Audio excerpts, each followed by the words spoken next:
Enter Bardolph. How now, Bardolph? Bardolph, the army is discharged all and gone. Falstff, let them go, I'll through Gloucestershire and there. Will. I visit Master Robert Shallow, Esquire, I have him already. Tempering between my finger and my thumb, and shortly will I. Seal. With him come away, exeunt. Scene 4, Westminster, the Jerusalem Chamber. Enter the King, Prince Thomas of Clarence, Prince Humphrey of Gloucester, Warwick and others. King, now lords, if God doth give successful end to this debate that bleedeth at our doors, we will our youth lead on to higher fields, and draw no swords but what are sanctified. Our navy is addressed, our power connected, our substitutes in absence well invested, and everything lies level to our wish. Only we want a little personal strength, and pause us till these rebels now afoot come underneath the yoke of government. Warwick, both which we doubt not but your majesty shall soon enjoy. King Humphrey, my son of Gloucester, where is the prince your brother? Prince Humphrey, I think he's gone to hunt my lord at Windsor. King, and how accompanied? Prince Humphrey, I do not know my lord. King, is not his brother Thomas of Clarence with him? Prince Humphrey, no, my good lord, he is in presence here. Chapter 150, Arrants, what would my lord and father? King, nothing but well to thee, Thomas of Clarence. How chance thou art not with the prince thy brother? He loves thee, and thou dost neglect him, Thomas. Thou hast a better place in his affection than all thy brothers, cherish it, my boy, and noble offices thou mayst effect of mediation after I am dead, between his greatness and thy other brethren. Therefore omit him not, blunt not his love, nor lose the good advantage of his grace, by seeming cold or careless of his will. For he is gracious if he be observed. He hath a tear for pity and a hand open as day for melting charity. Yet notwithstanding, being incensed, he is flint, as humorous as winter and as sudden as flaws congealed in the spring of day.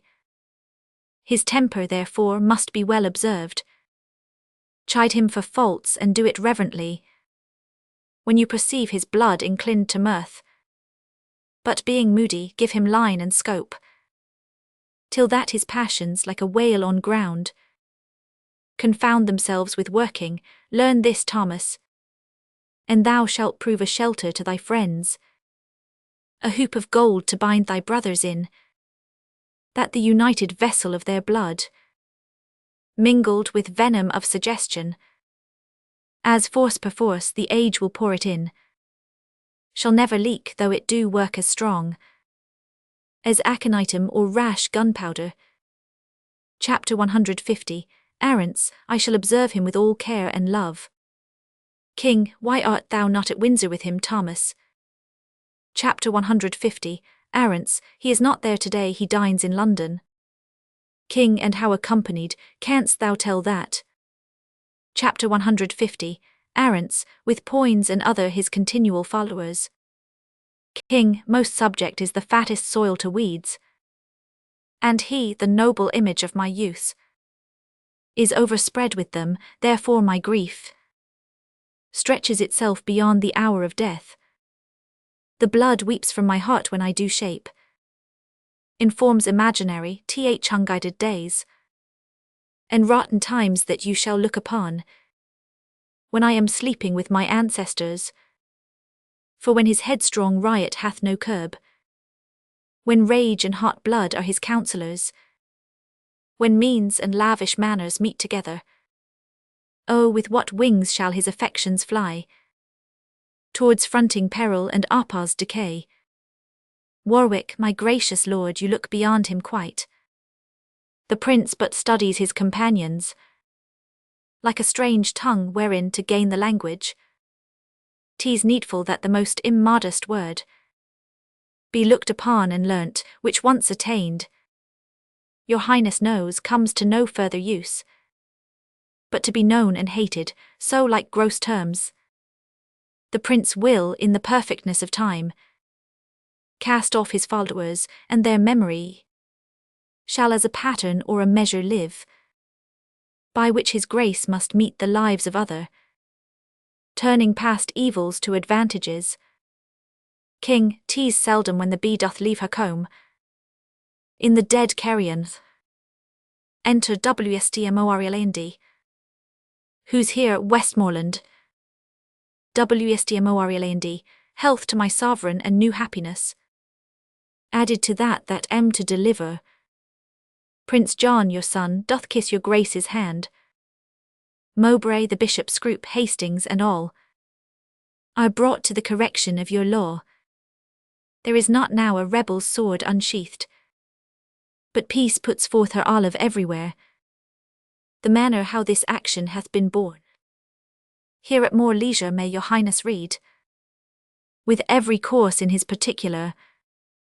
King, O Westmoreland, thou art a summer bird, which ever in the haunch of winter sings the lifting up of day. Enter Harcourt. Look, here's more news. Harcourt, from enemies heaven keep your majesty, and when they stand against you may they fall, as those that I am come to tell you of. The Earl Northumberland and the Lord Bardolph, with a great power of English and of Scots, are by the Shreve of Yorkshire overthrown. The manner and true order of the fight, this packet, please it you, contains at large. King, and wherefore should these good news make me sick? Will fortune never come with both hands full, but write her fair words still in foulest letters?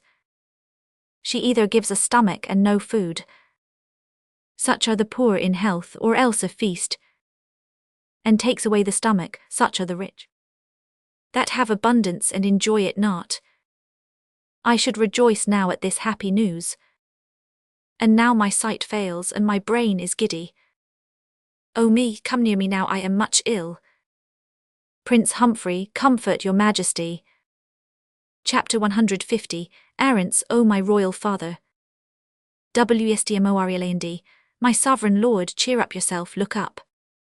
Warwick, be patient, princes, you do know these fits are with his highness very ordinary.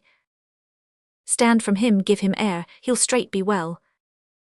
Chapter 150, Arrants, no, he cannot long hold out these pangs. Th incessant care and labour of his mind hath wrought the mure that should confine it in, so thin that life looks through and will break out. Prince Humphrey, the people fear me, for they do observe unfathered airs and loathly births of nature. The seasons change their manners as the year had found some months asleep and leapt them over. Chapter 150, Arrants, the river hath thrice flowed, no ebb between. And the old folk, time's doting chronicles, say it did so a little time before, that our great-grandsire, Edward, sicked and died. Warwick, speak lower, princes, for the king recovers. Prince Humphrey, this apoplexy will certain be his end. King, I pray you take me up and bear me hence into some other chamber, softly pray, exeunt. Scene 5, Westminster, another chamber. The king lying on a bed, Clarence, Gloucester, Warwick, and others in attendance. King, let there be no noise made, my gentle friends, unless some dull and favourable hand will whisper music to my weary spirit. Warwick, call for the music in the other room. King, set me the crown upon my pillow here.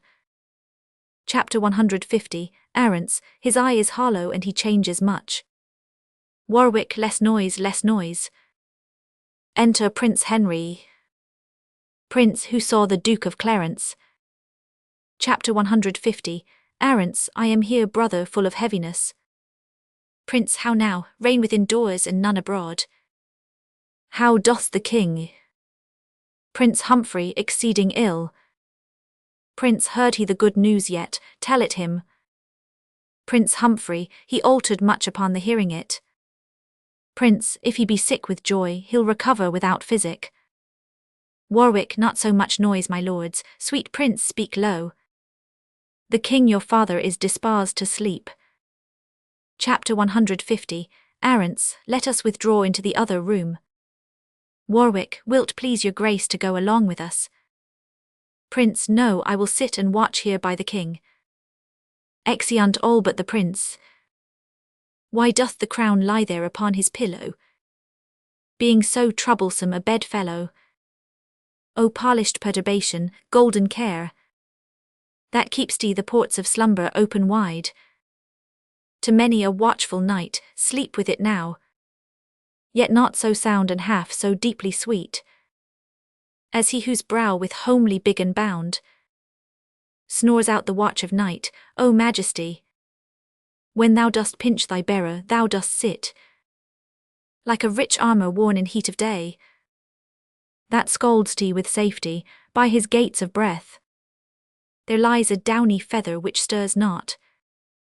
Did he suspire, that light and weightless down perforce must move. My gracious lord, my father, this sleep is sound indeed, this is a sleep that from this golden rigol hath divorked so many English kings. Thy due from me is tears and heavy sorrows of the blood, which nature, love, and filial tenderness shall, O dear father, pay thee plenteously. My due from thee is this imperial crown, which, as immediate from thy place and blood, derives itself to me. Putting on the crown low wear it, zit, which God shall guard, and put the world's whole strength into one giant arm. It shall not force this lineal honour from me, this from thee will I to mine leave as 'tis left to me. Exit. King Warwick, Gloucester, Clarence. Re-enter Warwick, Gloucester, Clarence. Chapter 150, Arents, doth the king call. Warwick, what would your majesty? How fares your grace? King, why did you leave me here alone, my lords? Chapter 150, Arents, we left the prince my brother here, my liege, who undertook to sit and watch by you. King, the Prince of Wales, where is he? Let me see him. He is not here. Warwick, this door is open, he is gone this way. Prince Humphrey, he came not through the chamber where we stayed.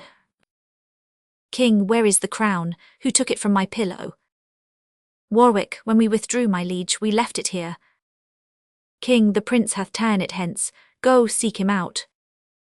Is he so hasty that he doth suppose my sleep my death? Find him, my lord of Warwick, chide him hither. Exit Warwick. This part of his conjoins with my disease, and helps to end me. See, sons, what things you are. How quickly nature falls into revolt when gold becomes her object. For this the foolish, over-careful fathers have broke their sleep with thoughts, their brains with care, their bones with industry. For this they have engrossed and pilled up the cankered heaps of strange achieved gold. For this they have been thoughtful to invest their sons with arts and martial exercises, when like the bee tolling from every flower, the virtuous sweets, our thighs with wax, our mouths with honey packed, we bring it to the hive, and like the bees are murdered for our pains. This bitter taste yields his engrossments to the ending father. Re-enter Warwick. Now where is he that will not stay so long, till his friend's sickness hath determined me? Warwick, my lord, I found the prince in the next room, washing with kindly tears his gentle cheeks, with such a deep demeanour in great sorrow, that tyranny which never quaffed but blood would, by beholding him, have washed his knife with gentle eye drops. He is coming hither. King, but wherefore did he take away the crown? Re-enter Prince Henry. Lo, where he comes, come hither to me, Harry. Depart the chamber, leave us here alone. Exeunt all but the king and the prince. Prince, I never thought to hear you speak again. King, thy wish was father, Harry, to that thought. I stay too long by thee, I weary thee. Dost thou so hunger for mine empty chair, that thou wilt needs invest thee with my honours? Before thy hour be ripe, O foolish youth, thou seek'st the greatness that will overwhelm thee. Stay but a little, for my cloud of dignity is held from falling with so weak a wind, that it will quickly drop. My day is dim. Thou hast stolen that which, after some few hours, were thine without offence, and at my death thou hast sealed up my expectation. Thy life did manifest thou lovedst me not, and thou wilt have me die assured of it. Thou hidst 1,000 daggers in thy thoughts, which thou hast whetted on thy stony heart, to stab at half an hour of my life. What, canst thou not forbear me half an hour? Then get thee gone, and dig my grave thyself, and bid the merry bells ring to thine ear, that thou art crowned, not that I am dead. Let all the tears that should bedew my hearse be drops of balm to sanctify thy head. Only compound me with forgotten dust. Give that which gave thee life unto the worms. Pluck down my officers, break my decrees. For now a time is come to mark it form. Harry the Fifth is crowned, up vanity, down royal state, all you sage counsellors hence.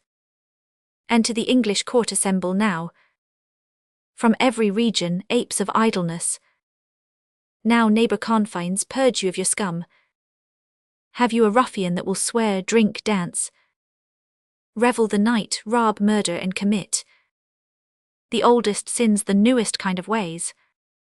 Be happy, he will trouble you no more. England shall double gild his treble guilt. England shall give him office, honour, might.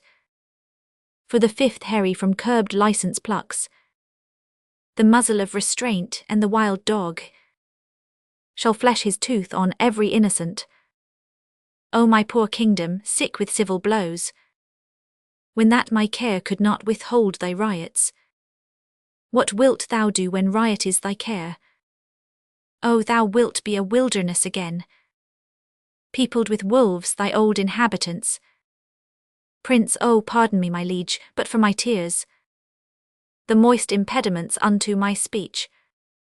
I had forestalled this dear and deep rebuke, ere you with grief had spoke, and I had heard the course of it so far. There is your crown, and he that wears the crown immortally. Long guard it yours, if I affect it more, then as your honour and as your renown. Let me no more from this obedience rise, which my most inward, true, and duteous spirit teacheth this prostrate and exterior bending. God witness with me, when I here came in, and found no course of breath within your majesty, how cold it struck my heart, if I do feign. Oh, let me in my present wildness die, and never live to show incredulous world, the noble change that I have purposed, coming to look on you, thinking you dead, and dead almost, my liege, to think you were. I spake unto this crown as having sense, and thus upbraided it. The care on thee depending has fed upon the body of my father. Therefore thou best of gold art worst of gold. Other less fine in carat is more precious, preserving life in medicine potable. But thou, most fine, most honoured, most renowned, hast eat thy bearer up. Thus, my most royal liege, accusing it, I put it on my head, to try with it as with an enemy that had before my face murdered my father, the quarrel of a true inheritor. But if it did infect my blood with joy, or swell my thoughts to any strain of pride, If any rebel or vain spirit of mine did with the least affection of a welcome give entertainment to the might of it, let God for ever keep it from my head, and make me as the poorest vassal is, that doth with awe and terror kneel to it. King, O my son, God put it in thy mind to take it hence, that thou mightst win the more thy father's love, pleading so wisely in excuse of it. Come hither, Harry, sit thou by my bed, and hear, I think, the very latest counsel that ever I shall breathe. God knows, my son, by what by paths and indirect crooked ways I met this crown, and I myself know well how troublesome it sat upon my head.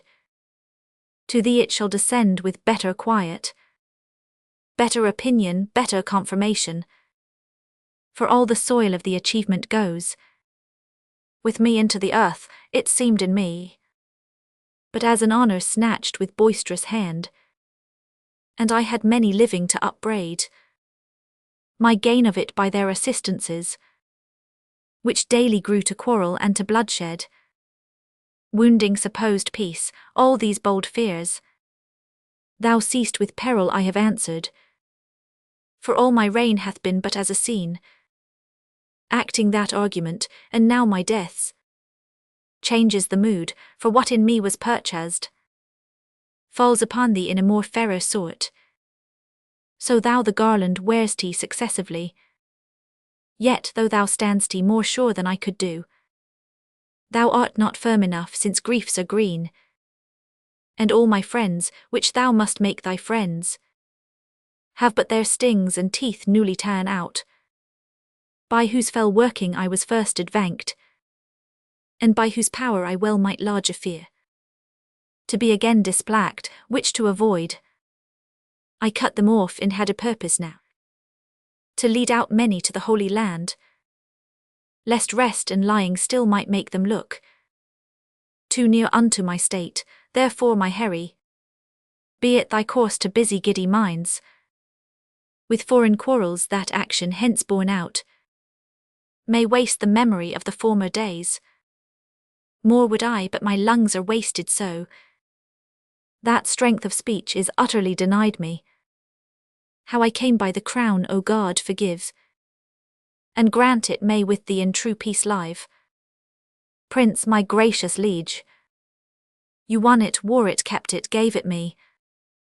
Then plain and right must my possession be, which I with more than with a common pain gainst all the world will rightfully maintain. Enter Prince John of Lancaster, Warwick, Lords and others. King, look, look, here comes my John of Lancaster. Prince John, health, peace and happiness to my royal father. King, thou bringst me happiness and peace, son John. But health, alack, with youthful wings is flown from this bare withered trunk, upon thy sight. My worldly business makes a period. Where is my Lord of Warwick? Prince, my Lord of Warwick. King, doth any name particular belong unto the lodging where I first did swoon? Warwick, 'tis called Jerusalem, my noble lord. King, Lord be to God, even there my life must end. It hath been prophesied to me many years I should not die but in Jerusalem, which vainly I suppose the Holy Land.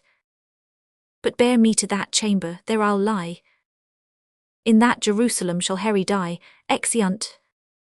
This electronic version of the complete works of William Shakespeare is copyright 1990-1993 BY World Library, INC, and is provided by Project GUTMBRG, ETXT, of Carnegie Mellon University. With permission, electronic and machine-readable copies may be. Chapter 501, distributed so long as such copies 1 are for your or others.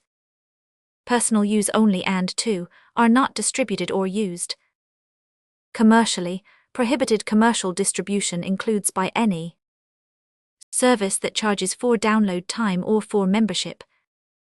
Act 5, Scene I, Gloucestershire, Shallows House.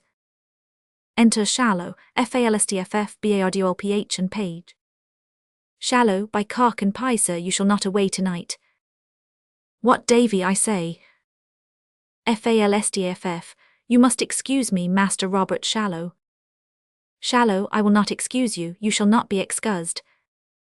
Excuses shall not be admitted, there is no excuse shall serve, you shall not be excused. Why, Davy?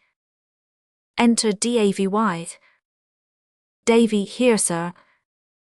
Shallow, Davy, let me see, Davy, let me see. Davy, let me see, yea, marry William Cook, bid him come hither. Sir John, you shall not be excused. Davy, marry, sir, thus, those precepts cannot be served, and again, sir, shall we sow the headland with wheat? Shallow, with red wheat, Davy, but for William Cook are there no young pigeons? Davy, yes, sir, here is now the smith's note for shoeing and plough irons. Shallow, let it be cast and paid. Sir John, you shall not be excused. Davy, now, sir, a new link to the bucket must needs be had. And sir, do you mean to stop any of William's wages about the sack he lost the other day at Hinckley Fair? Shallow, I shall answer it. Some pigeons, Davy, a couple of short-legged hens, a joint of mutton, and any pretty little tiny kickshaws, tell William Cook.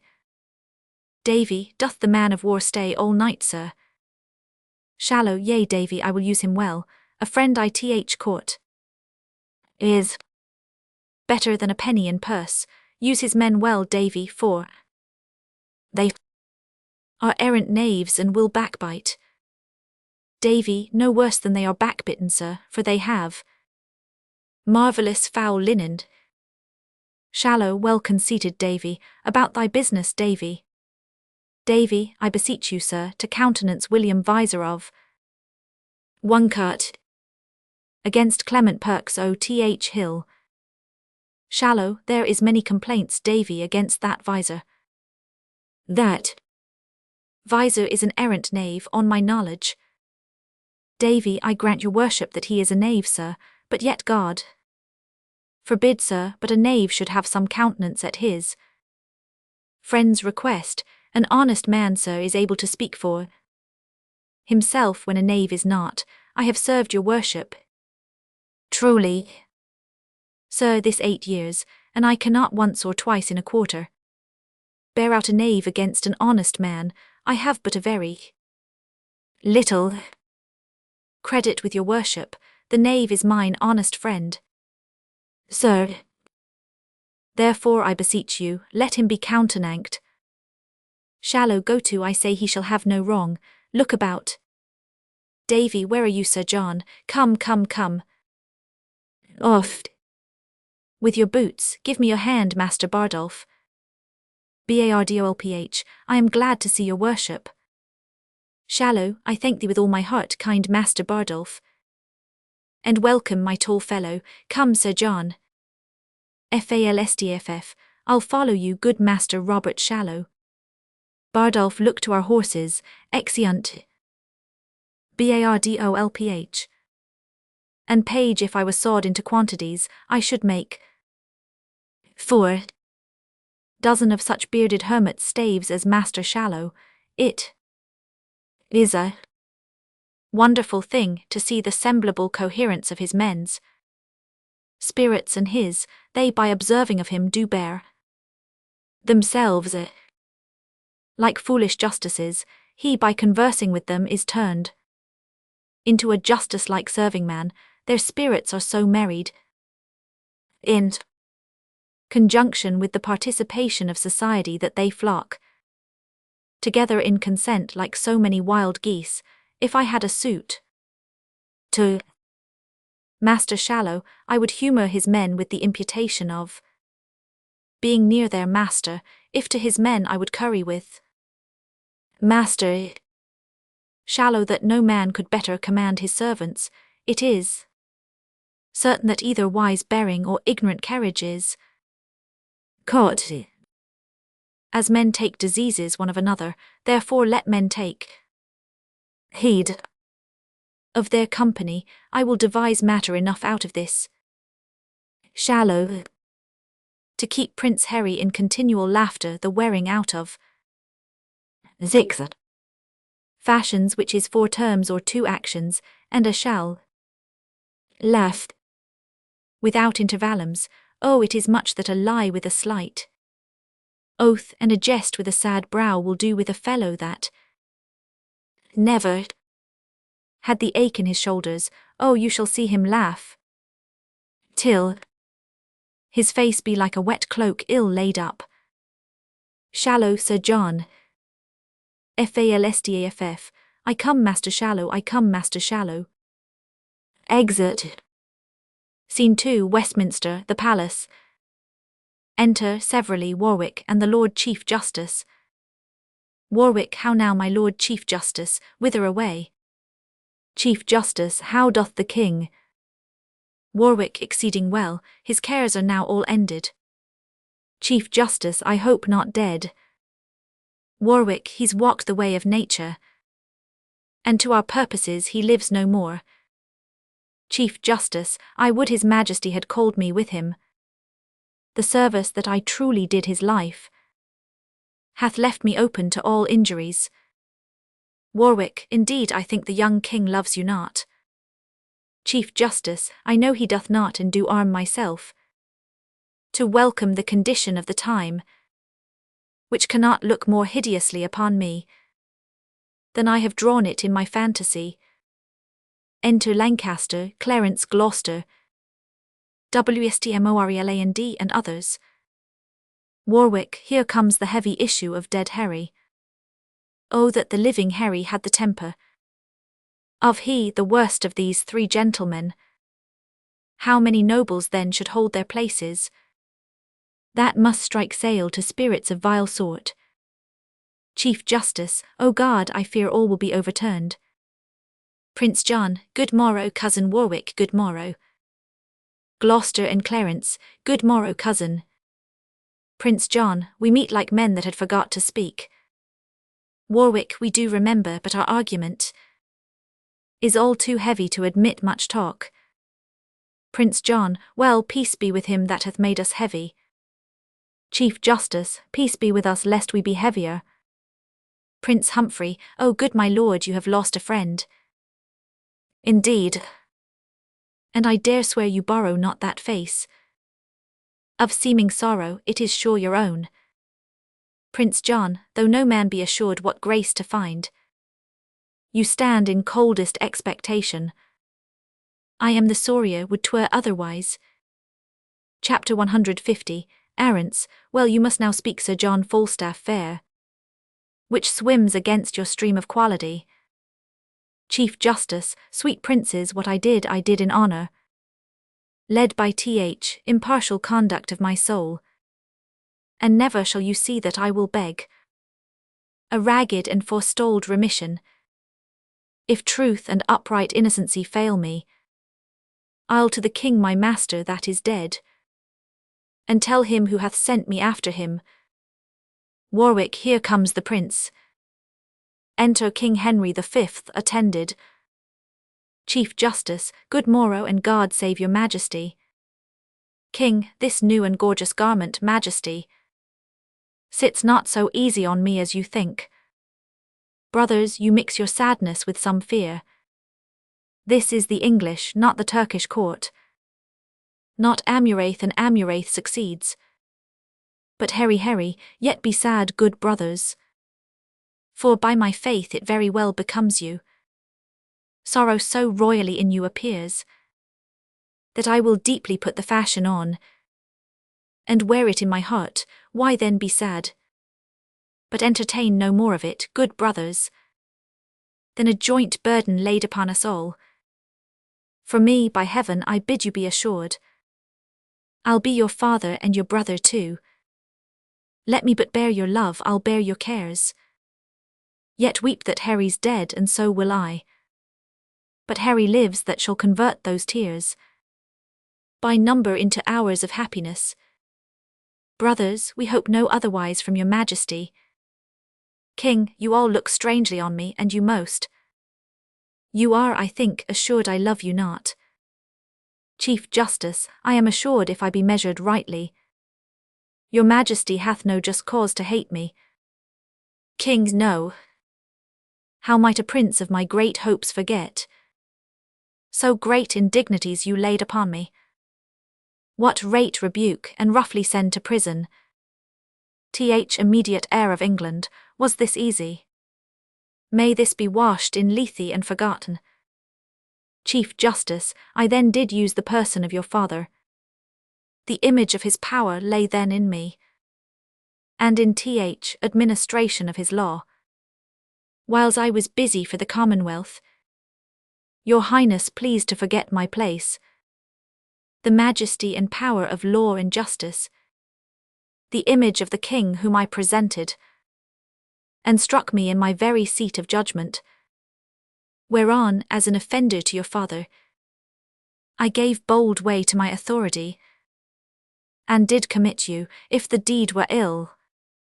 Be you contented, wearing now the garland, to have a son set your decrees at naught, to pluck down justice from your awful bench, to trip the course of law and blunt the sword that guards the peace and safety of your person, nay more, to spurn at your most royal image, and mark your workings in a second body, question your royal thoughts, make the case yours. Be now the father and propose a son. Hear your own dignity so much profaned. See your most dreadful laws so loosely slighted. Behold yourself so by a son disdained. And then imagine me taking your part, and in your power soft silencing your son. After this cold considerance sentence me, and as you are a king, speak in your state.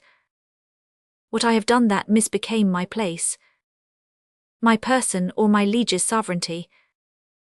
King, you are right, Justice, and you weigh this well.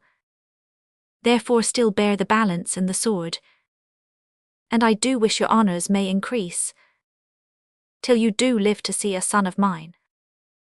Offend you and obey you as I did, so shall I live to speak my father's words. Happy am I that have a man so bold, that dares do justice on my proper son, and not less happy, having such a son, that would deliver up his greatness so. Into the hands of justice you did commit me, for which I do commit into your hand, unstained sword that you have us to bear, with this remembrance that you use the same, with the like bold, just, and impartial spirit, as you have done gainst me. There is my hand. You shall be as a father to my youth. My voice shall sound as you do prompt mine ear, and I will stoop and humble my intents to your well-practised wise directions. And princes all, believe me, I beseech you.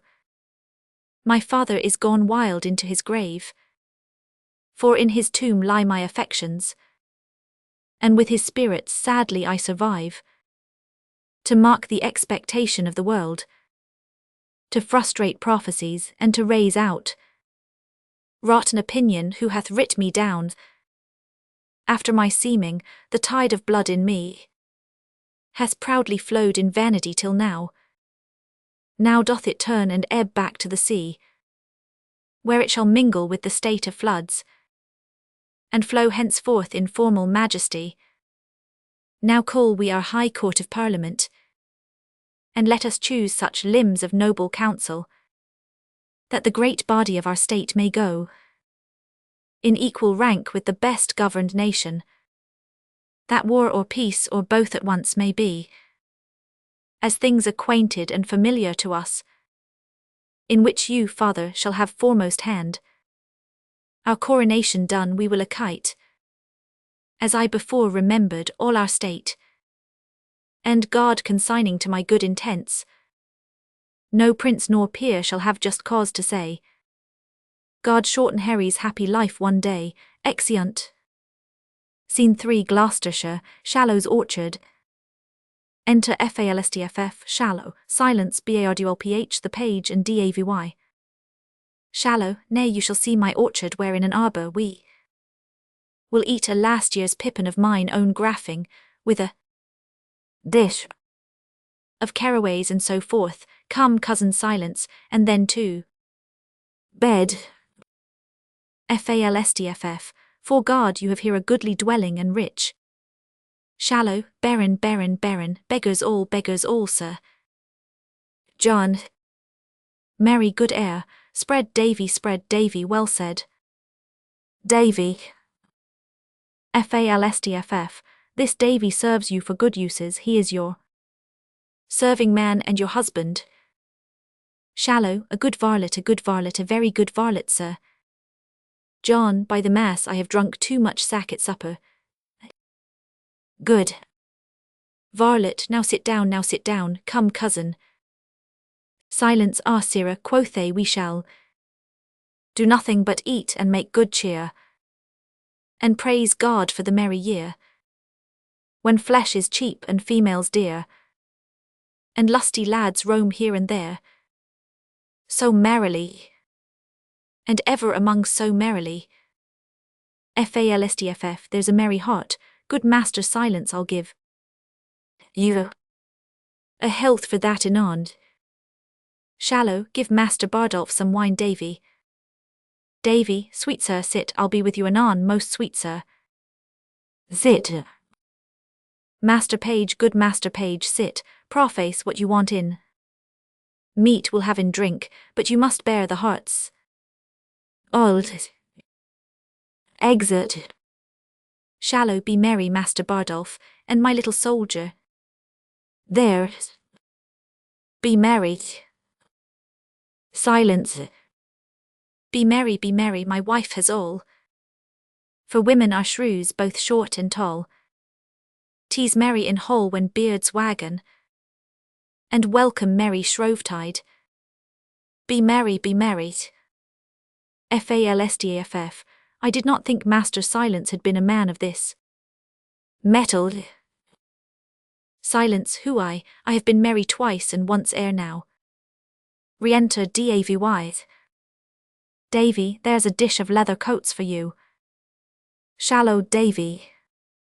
Davy, your worship, I'll be with you straight. A cup of wine, sir. Silence.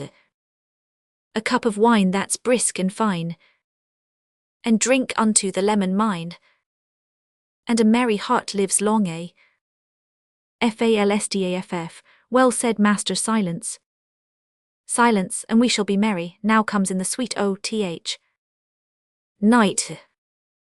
Falstaff, health and long life to you, Master Silence. Silence. Fill the cup and let it come. I'll pledge you a mile to bottom.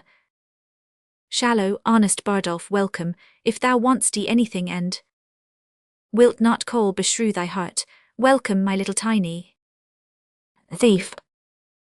And welcome indeed too, I'll drink to Master Bardolph and to old the caballeros about London.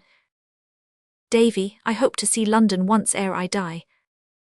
Bardolph, and I might see you there, Davy. Shallow, by the mass you'll crack a quart together, with you. Not Master Bardolph. Bardolph, yea, sir, in a pottle pot. Shallow, by God's liggins I thank thee, the knave will stick by thee, I can assure thee that, will not out 'tis true. Bread. Bardolph, and I'll stick by him, sir. Shallow, why there spoke a king, lack nothing, be merry. One knocks at door, look who's at door there, ho, who knocks. Exit Davy. Falstaff, to Silence, who has drunk a bumper, why now you have done me right. Silence. Do me right, and dub me knight. Samingo. Is't not so? Falstaff, 'tis so. Silence ist so, why then say an old man can do somewhat. Re-enter Davy. Davy, an't please your worship, there's one pistol come from the court with news. Falstaff, from the court, let him come in. Enter pistol. How now, pistol? Pistol, Sir John, God save you. Falstaff, what wind blew you hither, pistol? Pistol, not the ill wind which blows no man to good, sweet knight. Thou art now one of the greatest men in this realm. Silence, byre lady, I think a bee, but goodman Puff of Barson. Pistol, puff. Puff in thy teeth, most recreant coward base. Sir John, I am thy pistol and thy friend. And helter-skelter have I rode to thee. And tidings do I bring, and lucky joys. And golden times, and happy news of price. Falstaff, I pray thee now deliver them like a man of this world. Pistol, a foutre for the world and worldlings base. I speak of Africa and golden joys. Falstaff, O base Assyrian knight, what is thy news? Let King Cophetua know the truth thereof. Silence, and Robin Hood, Scarlet and John. Pistol, shall dunghill curs confront the Helicons? And shall good news be baffled? Then, pistol, lay thy head in fury's lap. Shallow, honest gentleman, I know not your breeding. Pistol, why then lament therefore? Shallow, give me pardon, sir, if sir you come with news from the court, I take it there's but two ways, either to utter them or conceal them. I am, sir, under the king in some authority. Pistol, under which King Bezonian, speak or die. Shallow, under King Harry. Pistol, Harry the 4th or 5th. Shallow, Harry the 4th. Pistol, a foutre for thine office.